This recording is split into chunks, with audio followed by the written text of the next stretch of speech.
La Caisse des dépôts et consignations, CDC, parfois simplement appelée Caisse des dépôts, est une institution financière publique française créée en 1816 par Louis XVIII.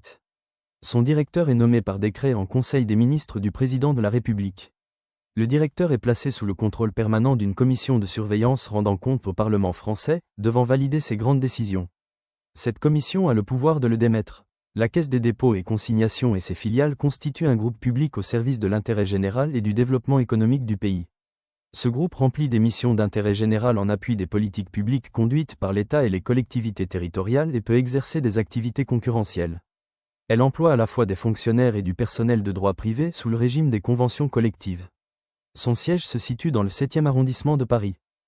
Dans un discours au Conseil des 500 du 9 Messidor an 5 par le membre du tribunat Jean Béranger, 1767 à 1850, avait été évoquée pour la première fois l'idée d'une caisse d'amortissement.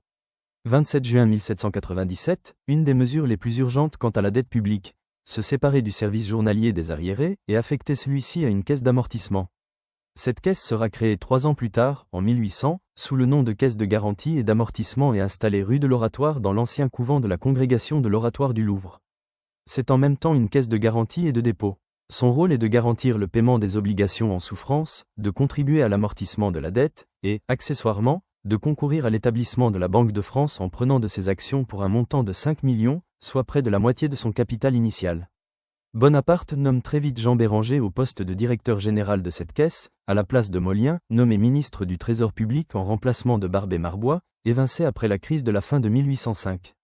Elle est dirigée pendant presque tout le Premier Empire par ce même Jean Béranger, l'un des inspirateurs du Conseil d'État et de la refondation de la Cour des comptes. Béranger était pénétré de la nécessité de fonder le crédit de l'État.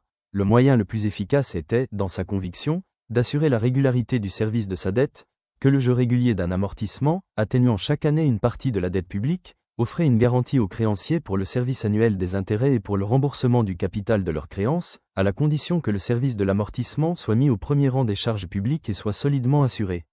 L'empereur avait compris le système développé par Béranger, et pour le mettre en pratique il avait nommé Béranger lui-même directeur général de la caisse d'amortissement.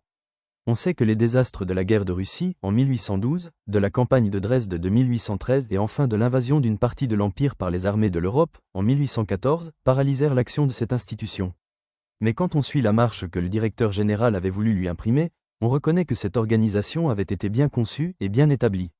La caisse d'amortissement est chargée de toutes les opérations relatives à l'amortissement de la dette publique.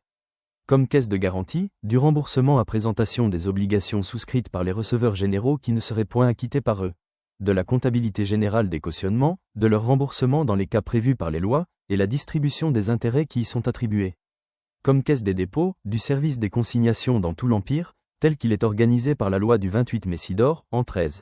Du dépôt et du placement en accumulation du produit des effets militaires mis hors de service, placement en accumulation des retenues faites sur le traitement des employés consolidés pour former un fonds de retraite, des administrations publiques, ou de leur conversion en 5%, du placement du produit libre des biens communaux, du dépôt des biens communaux, du dépôt du 10e du revenu foncier des communes, destiné à l'entretien du culte, et leur contingent pour l'établissement des dépôts de mendicité, du dépôt des produits et droits sur la sortie des grains. Les caisses des dépôts et consignations ont été créées par la loi du 28 avril 1816. Elles remplaçaient l'ancienne caisse d'amortissement. La création d'une nouvelle caisse en 1816 intervient dans un contexte de forte dette publique, aggravé par l'épisode des 100 jours. Alors qu'il est ministre des Finances du cabinet Richelieu, Louis-Emmanuel Corvetto, 1756 à 1821, en suggère la création au roi Louis XVIII, afin d'assurer le financement à court terme de l'État alors que celui-ci était contraint, en septembre 1814, d'emprunter au taux de 8%, Méfiant envers la Banque de France, encore lié au souvenir de Napoléon, Louis XVIII décide ainsi la création de cette nouvelle institution bancaire, qui utilise les consignations et les dépôts des notaires pour acheter la dette publique, La loi de 1816 garantit en outre l'indépendance de la caisse à l'égard des changements de majorité, en disposant qu'elle est placée, de la manière la plus spéciale sous la surveillance et la garantie de l'autorité législative, formulation qu'on retrouve dans l'actuel article L518-2 du Code monétaire et financier. Corvetto déclare alors, devant la Chambre des députés, « Nous posons la première pierre d'un édifice dont l'utilité s'agrandira avec le temps. » De fait, dès 1818, le banquier Benjamin de Lesser, 1773 à 1847, suggère à Corvetto d'étendre le financement de la caisse par la création des caisses d'épargne et du livret A, destinées à l'épargne des classes moyennes émergentes. La première caisse d'épargne ouvre ainsi à Paris en mai 1818. Il faudra néanmoins attendre la loi du 31 mars 1837 pour que les fonds collectés sur les livrets des caisses d'épargne passent sous le contrôle de la Caisse des dépôts. En 1881, le livret postal participera aussi à son financement. 8. En 1822, alors que l'État rééquilibre son budget, le ministre des Finances Joseph de Villèle, 1773 à 1854, qui sera bientôt nommé Premier ministre, profite des fonds de la Caisse des dépôts pour financer le développement industriel, avec un premier prêt pour la rénovation du port de Dunkerque. Elle prend des participations dans la Compagnie des Quatre Canaux, devenue société anonyme en 1823.